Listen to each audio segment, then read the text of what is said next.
Jim Furyk underwent wrist surgery back in 2004, and his surgeon at the time limited him to just 25 golf balls a day on the golf driving range. And what he says is that helped him to learn to become a better ball striker and to become more efficient with his practice time. And he went on to win several tournaments, including the FedEx Cup and the tour record 58 in 2010. So you can practice like this guy, just beating golf balls, or you can learn to become more effective with your practice time, learn to improve your technique faster, learn to improve your skill level, and to learn to play better under pressure on the golf course. Let's head to the driving range and learn how. G'day golfers, I'm Glen Haynes. Welcome to Aussie Golf Pros, where we help you be the best golfer you can be.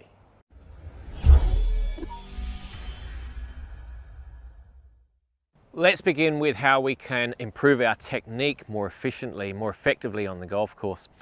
Let's say you've just had a golf lesson and you've got this slice. So you're hitting this shot where you're coming over the top and you're starting off to the left and it's slicing out. And your coach has given you 2 or 3 things to work on. Focus on one. So let's say, for argument's sake, that your divots are heading to the left. So your coach wants you to straighten out your divots and approach the ball a little bit more from the inside. But you find it just very difficult to do. Why? Because you've been doing it this way for so long. You've developed a habit, you've developed a routine. So we mustn't focus on everything all at once. You just got to pick one thing, because our conscious minds are only really scoped for focusing on one, maybe 2 things at a time, but let's focus on one thing. And so that the conscious mind has time to adjust that and we get away from the old movement patterns, we've got to do it slowly. We've really got to slow down the process of what we're trying to change so that consciously you can make that change. Because I guarantee if you swing at full speed, more times than not, you're going to still come across the ball. Let's focus on doing it slowly. That gives your conscious mind time to process what we're doing and do it without the golf ball as well. Practice swings, rehearsing, okay, approaching that ball from the inside. Getting this club to come in here, a couple little dry runs, let's make sure it's happening, then nice and slowly. There we go, we're approaching from the inside. And exaggerate it, overdo it. That's gone out to the right.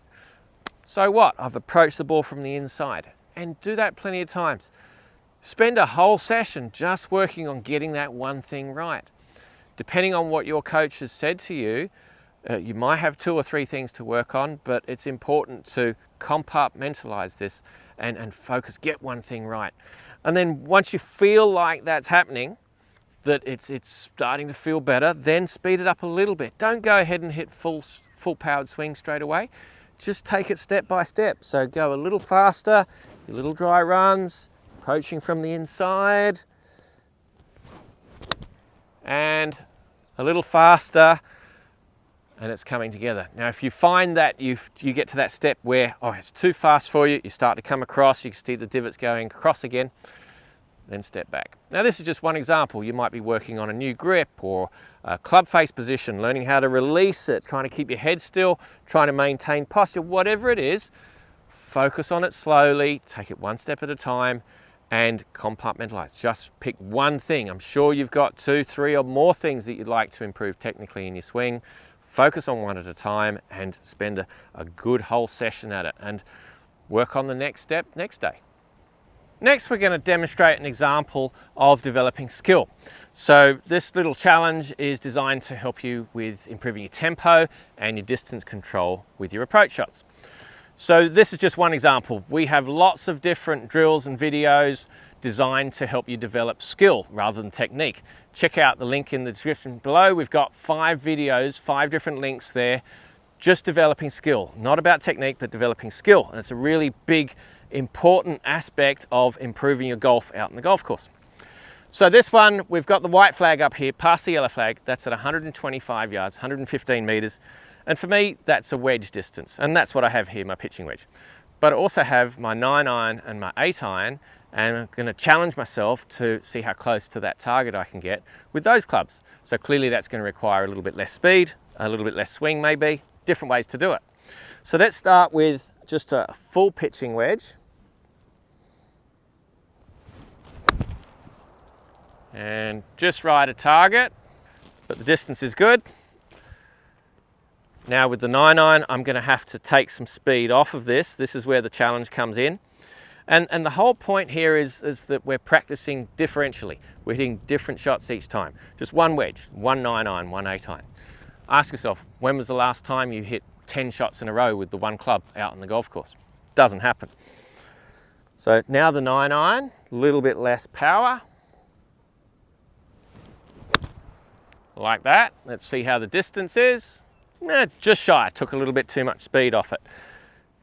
And now the 8-iron, which is clearly going to be less power again. And this is challenging, this isn't easy. Most people would mess up a lot of these shots, and I certainly have plenty of times in the past. And again, just right a target, let's see how the distance is. That's pretty good. Clearly we're hitting different shots each time. We're challenging ourselves to control our tempo and our distance control. And you saw the trajectory change, and this is really useful for hitting shots in the wind. But as I said, this is just one example of developing skill. Don't just get wrapped up in technique with your practice. Let's practice effectively and learn some shots that you can take out onto the golf course. This game is full of range rats. Golfers that are fantastic on the golf driving range, but can't take their A game out onto the golf course. And the reason for that is that they don't practice with any consequence. There's no pressure in practice, so we need to create some. And this is how you can really cope with the stresses and the differences mentally that we're going to encounter out in the golf course. So we're going to basically just set up a game, a challenge. So the important thing here is to record your score and then try to beat it in the future. So I've just got 3 golf balls, 3 targets, 3 clubs. And we're going to hit a shot to each. And then we'll go through it 4 times. I'll let you do that in your own time. So the first one here is the yellow flag. I'm going to choose my 56-degree sandwich. It's at 80 yards away. So it's about an 80% shot for me. And the important thing here is you go through your pre-shot routine. You pretend you're out in the golf course. So you've chosen the club, you visualize the shot through the air, a little bit of breeze, so it's going to drift to the right slightly. Have your practice swing if you normally do. Whatever your normal pre-shot routine is, you need to go through it. Each shot, every single shot. So for me, that's now approaching.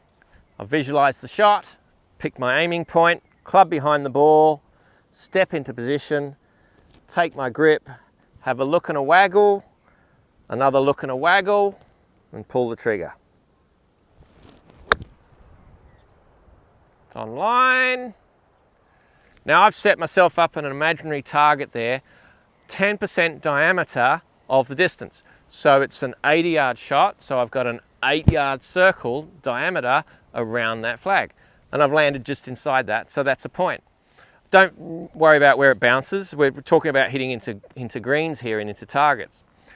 Now my second target, that's the black mark over there on the right-hand side, that's at 95 yards. So I have my 50-degree gap wedge, and you go through the routine again. Your practice swing, your visualization, your waggles and so on. It's important to go through it each time because you're treating this like a game situation. It matters, there's consequence.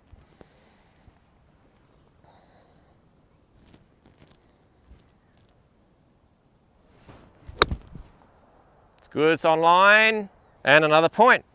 So you're concentrating much better in this scenario than just beating golf balls, and you're putting yourself under pressure.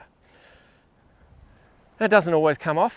Sometimes you're going to go out there and you're going to score 0 points out of 3. I certainly have in the past, no worries about that. All right, back to our 125-yard shot.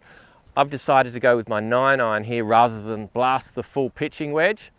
So a smooth 9-iron, same routine.